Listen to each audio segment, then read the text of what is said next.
बरं ऐकलं ना, लय सांगितलं ऐकलं तिला म्हणलं मीठ लावायचं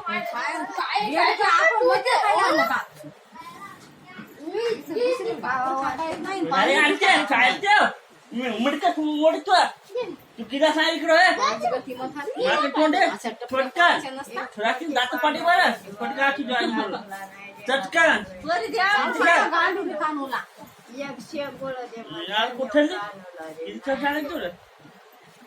कोणच नाही दिलं कोणच नाही दिलं. आता चावतात का कडक का दिलं चाव का ना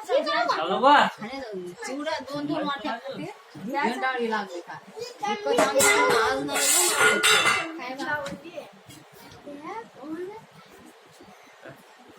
काही खावटे आज कांदा एवढा मोठा चिंतून खाल्ला बरे मानो बारीक केला तोंडी लावला इकडे आणते